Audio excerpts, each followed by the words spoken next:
Hai teman-teman, kembali lagi ke channel Chandra Bersaudara. Pada video kali ini kita akan belajar tema 5, subtema 1, pembelajaran 3. Apa yang akan kita pelajari yaitu mengenal letak dan luas Indonesia melalui peta. Yang kedua, membuat ringkasan informasi penting. Yang ketiga, menjelaskan peristiwa Sumpah Pemuda. Sebelumnya, jangan lupa subscribe ya, supaya tidak ketinggalan video selanjutnya.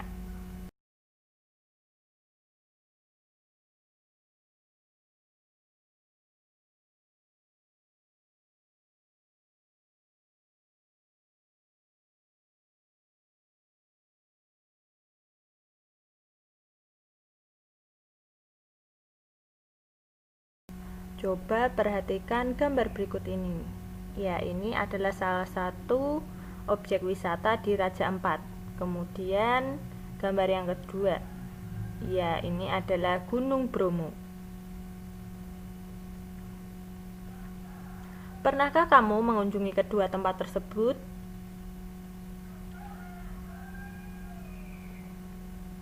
Kepulauan Raja Ampat di Papua Barat dan Gunung Bromo di Jawa Timur merupakan dua tempat yang banyak dikunjungi wisatawan karena menyajikan keindahan alam yang memesona. Negara Indonesia memiliki banyak pemandangan alam yang sangat indah. Salah satunya adalah keindahan pemandangan laut. Terdapat banyak sekali pantai yang indah dan pemandangan bawah laut yang mengagumkan karena negara kita merupakan negara kepulauan. Tahukah kamu apa yang dimaksud dengan negara kepulauan? Ya, kita akan mencari tahu. Mengenal letak geografis Indonesia. Letak geografis merupakan letak suatu daerah atau negara dilihat dari kenyataan di permukaan bumi. Letak geografis sebuah daerah atau negara dibatasi oleh letak geografis daerah atau negara lain yang berbatasan. Indonesia terletak di antara dua benua, yaitu benua Asia dan benua Australia. Demikian juga Indonesia terletak di antara dua samudera, yaitu Samudra Pasifik dan Samudra Hindia. Indonesia berbatasan langsung dengan beberapa negara seperti Malaysia, Singapura, Filipina, Vietnam, Papua Nugini, dan Australia. Letak geografis Indonesia dianggap strategis karena menjadi tempat persilangan antara dua benua dan dua samudera. Negara Indonesia merupakan negara kepulauan. Terdapat lebih dari 17.000 pulau berukuran besar dan kecil berada di wilayah Indonesia. Dari sejumlah pulau tersebut, sekira 6.000 pulau tidak berpenghuni. Beberapa pulau besar di Indonesia antara lain Pulau Jawa, Kalimantan, Sumatera, Sulawesi, dan Papua.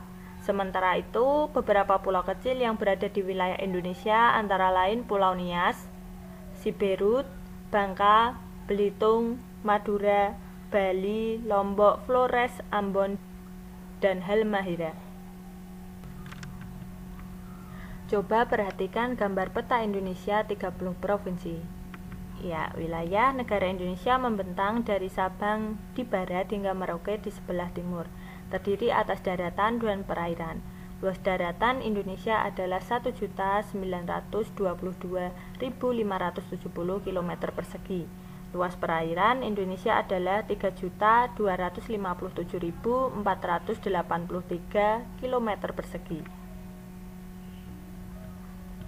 Nah, menentukan pokok pikiran dan informasi penting dari bacaan dengan menggunakan tabel di bawah ini.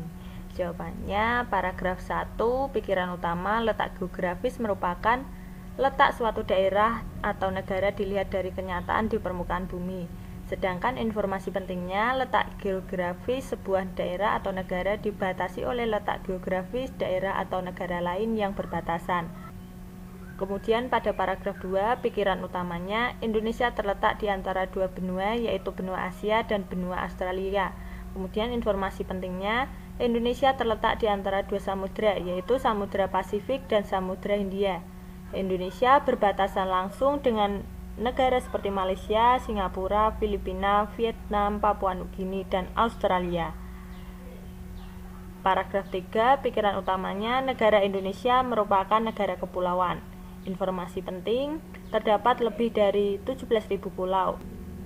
Beberapa pulau besar di Indonesia antara lain Pulau Jawa, Kalimantan, Sumatera, Sulawesi, dan Papua. Beberapa pulau kecil yang berada di wilayah Indonesia antara lain Pulau Nias, Siberut, Bangka, Belitung, Madura, Bali, Lombok, Flores, Ambon, dan Halmahera. Kemudian pada paragraf 4, wilayah negara Indonesia membentang dari Sabang di barat hingga Merauke di sebelah timur. Informasi pentingnya, luas daratan Indonesia adalah 1.922.570 km persegi, sedangkan luas perairan Indonesia adalah 3.257.483 km persegi. Kemudian perhatikan kembali gambar peta. Nah, tuliskanlah nama negara-negara yang berbatasan wilayah daratannya dengan Indonesia. Yang mana saja? Ya, Indonesia berbatasan langsung dengan beberapa negara seperti Malaysia, Singapura, Filipina, Vietnam, Papua Nugini, dan Australia. Kemudian tuliskan nama perairan yang mengelilingi wilayah negara Indonesia, yaitu ada Laut Cina Selatan di utara, Samudra Pasifik di utara dan timur, Samudra Hindia di selatan dan barat. Nah, berilah tanda silang atau X pada pulau-pulau besar di wilayah negara Indonesia yang disebutkan di dalam bacaan. Nah, lingkarilah pulau-pulau kecil yang ada di wilayah negara Indonesia seperti yang disebutkan di dalam bacaan. Nah, ini adalah contoh pemberian tanda silang dan lingkaran untuk pulau kecil yang ada di wilayah negara Indonesia. Nah, bisa dilihat ada kodenya, yaitu keterangan lingkaran adalah pulau kecil, kemudian tanda X atau silang itu adalah pulau besar. Selanjutnya, apakah yang dapat kamu simpulkan dari letak geografis Indonesia? Ya, letak geografis adalah letak suatu negara di permukaan bumi. Indonesia terletak di antara dua benua, yaitu benua Asia dan benua Australia, dan dua samudra, yaitu Samudra Pasifik dan Samudra India. Ingatkah kamu, peta memiliki beberapa komponen sebagai berikut. Yang pertama, judul peta. Biasanya ditulis pada bagian atas peta yang biasanya menunjukkan isi peta tersebut. Kemudian, skala peta merupakan perbandingan jarak pada peta dengan jarak sesungguhnya. Dengan skala peta, pengguna peta akan dapat menentukan jarak antar tempat yang ada pada peta. Kemudian simbol merupakan gambar atau warna tertentu pada peta untuk mewakili objek dalam peta. Selanjutnya, garis astronomis merupakan garis hayal pada muka bumi. Garis-garis mendatar atau horizontal yang terdapat pada peta disebut garis lintang dan garis tegak disebut garis bujur. Kemudian legenda merupakan keterangan beberapa simbol yang digunakan pada peta untuk memudahkan pengguna peta memahami isi peta. Dan ada mata angin, merupakan pedoman utama arah mata angin. Mata angin yang mengarah ke atas menunjukkan arah utara.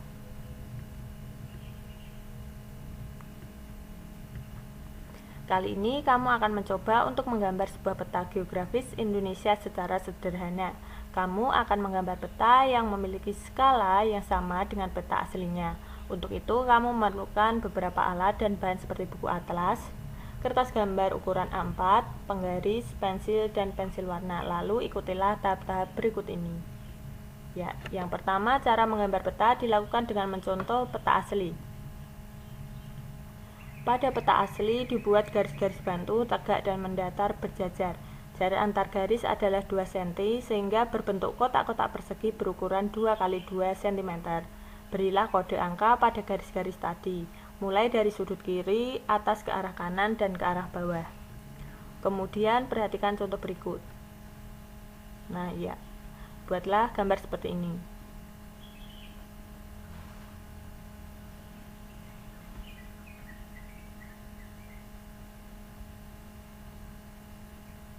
Yang kedua, siapkan kertas gambar yang akan digunakan untuk menggambar peta. Buatlah garis bantu tegak dan mendatar berjajar menggunakan pensil dan penggaris. Ukuran garis tegak dan mendatar sama dengan ukuran garis tegak dan mendatar pada peta asli sebelumnya. Beri kode angka pada garis-garis tadi dengan cara yang sama pada peta asli. Yang ketiga, mulailah menggambar peta di atas kertas gambar dengan mencontoh peta asli yang telah diberi garis bantu. Amati gambar pada peta asli dan letaknya sesuai kode yang telah dibuat. Setiap goresan pensil yang dibuat harus sesuai dengan alur garis pada peta asli yang dicontoh.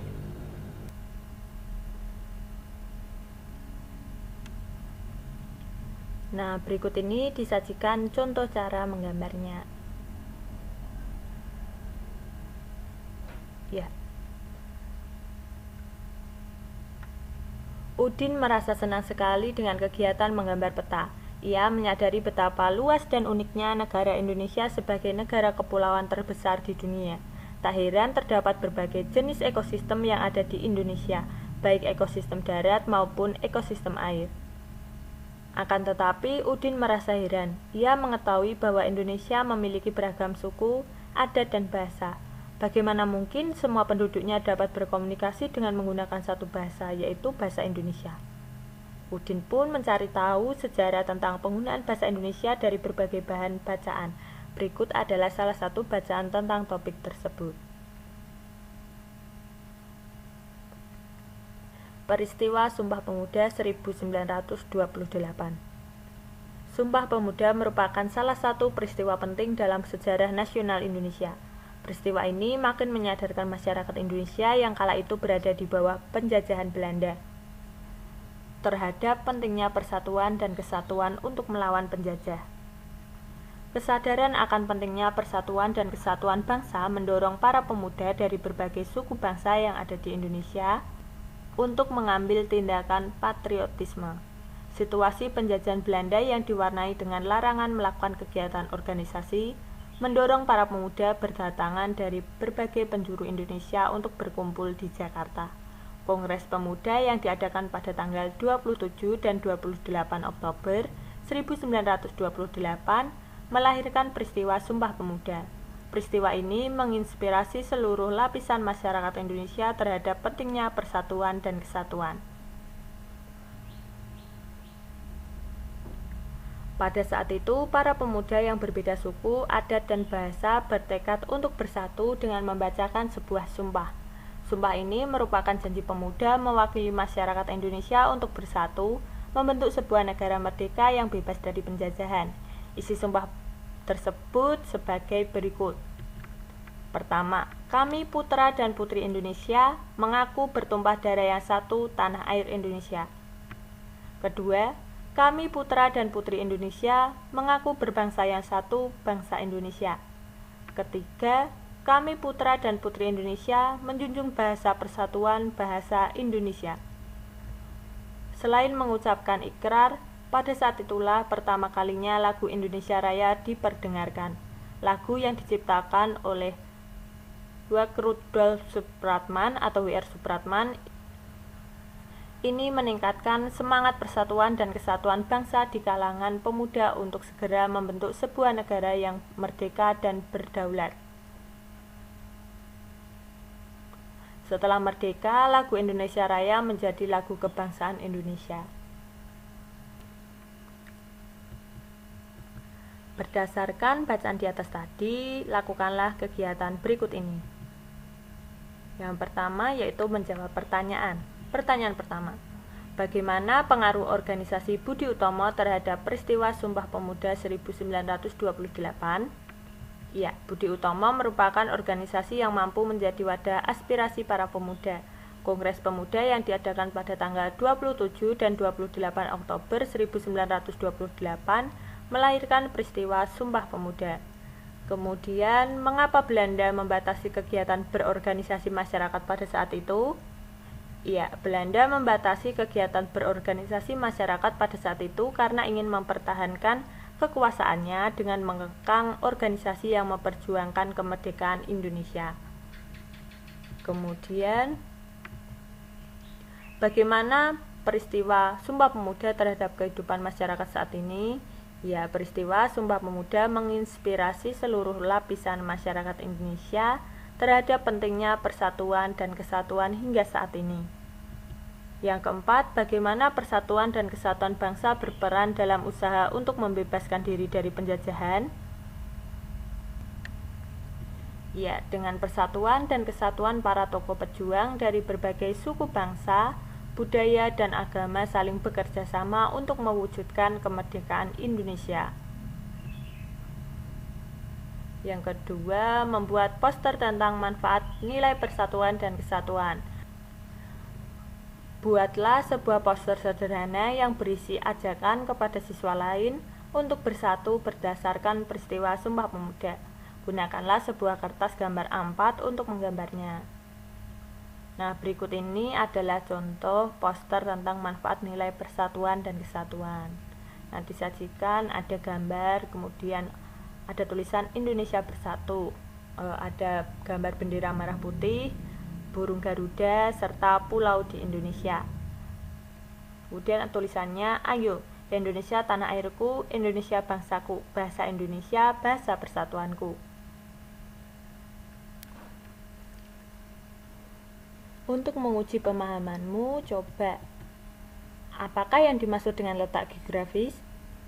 Ya, letak suatu daerah atau negara dilihat dari kenyataan di permukaan bumi.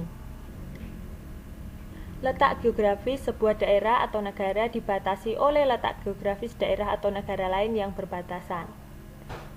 Kemudian nomor 2, komponen apa sajakah yang ada pada sebuah peta? Ya, ada judul peta, skala peta, simbol, garis astronomis, legenda, dan mata angin. Kemudian, wilayah Indonesia berada posisi yang sangat strategis. Jelaskanlah makna kalimat tersebut. Ya, maksud dari pernyataan wilayah Indonesia berada pada posisi yang sangat strategis adalah letak geografis Indonesia. Hal ini karena Indonesia terletak di posisi silang di antara benua Asia dan Australia, membuat Indonesia dilalui oleh lintasan internasional baik laut dan udara. Indonesia berpotensi sebagai negara dengan ekonomi besar. Jalur tersebut menjadi jalur perdagangan antara negara-negara di dunia dan di Indonesia. Banyak menjalin kerjasama dengan negara-negara tetangga, baik bekerja sama di bidang ekonomi, sosial, dan masih banyak lagi. Yang keempat, bagaimana peristiwa Sumpah Pemuda bisa meningkatkan semangat persatuan dan kesatuan bangsa? Ya, dikarenakan peristiwa Sumpah Pemuda merupakan salah satu momentum yang sangat penting bagi bangsa Indonesia, di mana semangat persatuan dan kesatuan bangsa dipersatukan di seluruh pelosok Nusantara. Mereka bersama-sama meyakini bahwa mereka satu tanah air, satu bahasa, dan satu tumpah darah. Demikian pembelajaran pada video kali ini, semoga bermanfaat ya, dan sampai jumpa di pembelajaran berikutnya. Bye-bye.